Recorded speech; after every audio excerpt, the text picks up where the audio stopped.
I got the worst news and the best news.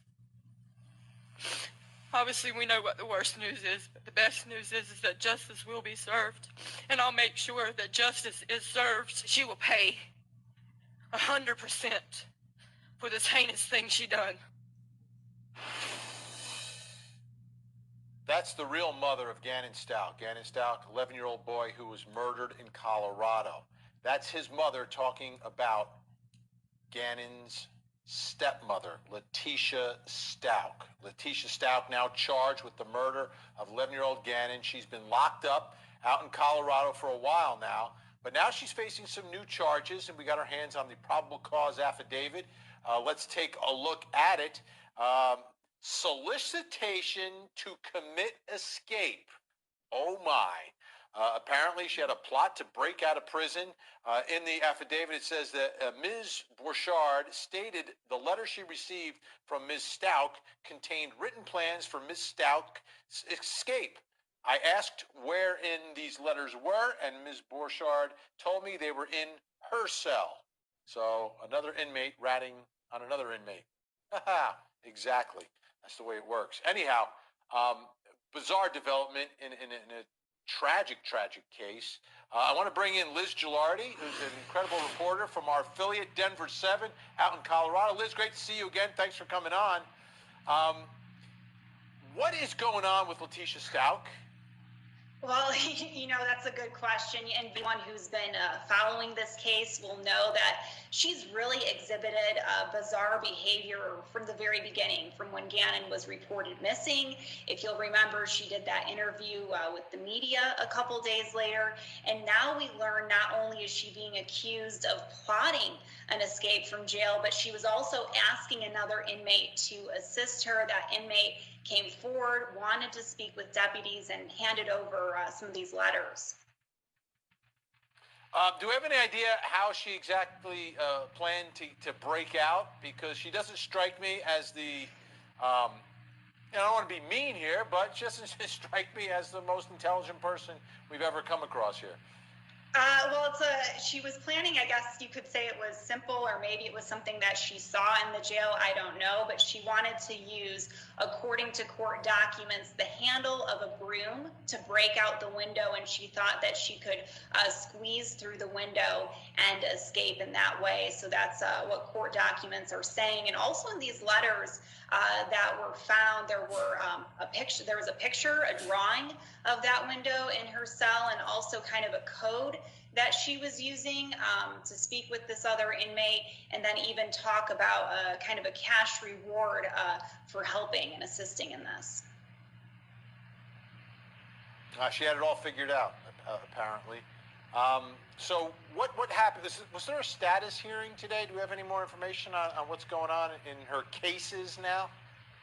Well, cases, right? Multiple, because she was already facing first-degree murder charges. The status hearing this morning, she was advised of these new charges, the new charge, solicitation to commit escape. But maybe the larger headline in all of this is now she's actually going to have to undergo a mental competency exam as this case is moving forward. Yesterday, this news came out that she is accused of planning to escape. And then yesterday afternoon, her defense counsel actually filed a motion to questioning her competency. So as you know, the court took a look at that, and if there's any question whatsoever, if they can't determine whether or not she's competent, she has to go for one of these evaluations. This is an interesting development, right? So competency is her mental status right now, and obviously if someone's having issues now, the attorneys may look at what her mental status was back then. But take us back in time, because you're on the ground there in Colorado. When Gannon is missing and she's giving these interviews and speaking, does she sound coherent? Does she sound like someone who understands what they're doing? Well, I know she was saying in one of the interviews that she did early on with one of our stations down in the Springs, she was saying that when she went in for the police interview, she stopped answering questions because she wanted an attorney. But she also says in that same interview that I would never, never, ever hurt this child. So that just some of her behavior that kind of raised questions really from the very beginning and now this latest development.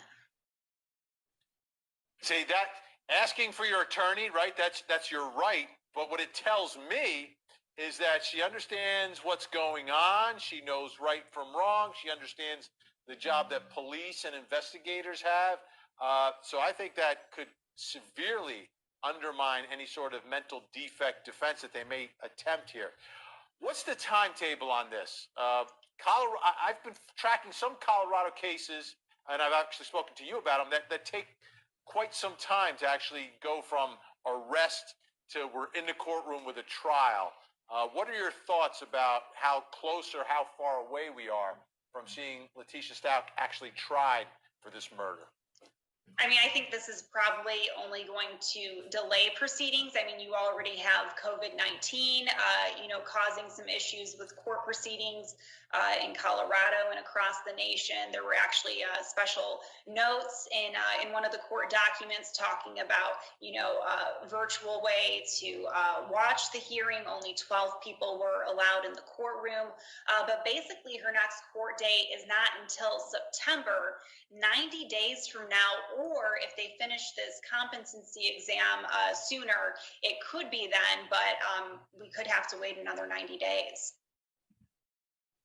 Now, Liz, it's been just over a year since Court TV relaunched, and in the original Court TV, we used to cover a lot of trials out of Colorado because the judges were okay with cameras in the courtroom during trials. I'm getting the feeling that things have changed a little bit in Colorado. You've been out there, you've been covering cases. What's been your experience? Because I'm always curious as to whether or not the public will get to see what is a public trial.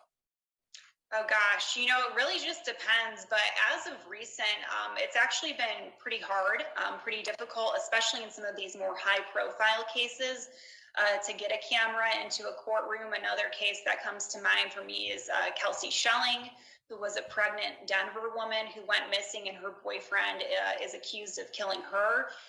That case, we have not been able to get cameras in the courtroom. And, I started my career in Michigan. I'm from Detroit, and it seemed like we were able to get much greater access in Michigan than we are here sometimes.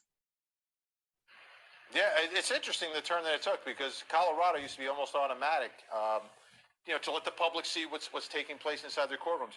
So give us some perspective on how big this story is, because the other thing that happens in these high-profile cases is we can't get a jury, we need a change of venue.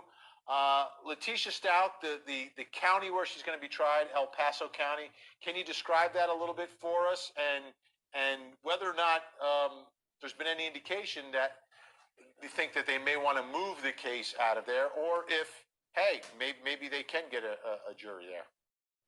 It'll be interesting to see. It's a rural county. I do know, a lot of people obviously know about this case, especially as the search for Gannon was ongoing. I mean, keep in mind the fact that there were so many pleas on the news asking to help find this little boy. So many people were watching, hoping, looking for him. So this case really received widespread attention, not only in El Paso County, but really throughout the state. The other part of this story, obviously, Gannon's dad, who was married to the woman accused of murdering his child. I know he's filed for divorce. I don't know the status of all of that. But he's going to be a key witness, I would think, in the middle of all of this. Have we heard anything from Gannon's dad and his mom, who gave those emotional pleas when he was missing, the emotional statements when his remains were found and Letecia Stauch was charged? Have they been public, or have they kind of stayed very private recently? I don't think we've really heard much from them since then. I'm sure this is an incredibly difficult time for them. And then, to hear kind of these latest developments, to know that now the woman who is not only accused of killing him was trying to escape, and also that her mental state is being questioned, and that this process is probably just